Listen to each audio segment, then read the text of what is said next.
What do you make of both Pierre Poilievre and Mark Carney landing in BC today?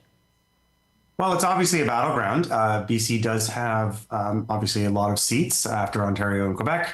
Would be the most. It's a province that is up for grabs in the sort of true sense, where we often think about Canadian politics with these sort of stable patterns. There's very, of course, for big switches, there has to be sort of movement. Like, for example, in 2000, when Harper won his majority in 2011, you had a lot of Ontario going conservative, which generally Ontario kind of likes to sit liberal, and then there can be changes, but that's generally the pattern. And obviously in Quebec, you have this competition that doesn't always run on the sort of right-left spectrum. It runs both nationalists and federalists as well.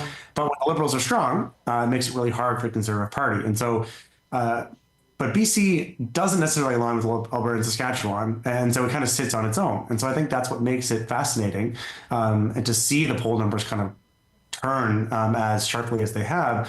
But I think the party leaders know that, given especially the strength of the NDP historically as well, right, and the fact that it's cratered recently shows that things could change here. I think the basic what I'm trying to say is that, I don't have specific data to back this up, but there's probably more. There feels like there's more soft aligned voters in British Columbia than there are elsewhere. And so there's potential for movement, and a lot of seats being sort of taken by either party. And that's why they're here.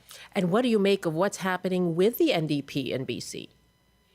I think that's just sort of reflective of a larger trend that's sort of two-pronged, right? One, obviously, the global or the more external issue of the tariffs have put the NDP in a tough position, because it becomes this sort of many people are voting simply as who they think will manage that issue best. And obviously it's difficult for Jagmeet Singh to carve out a space for himself to claim that mantle.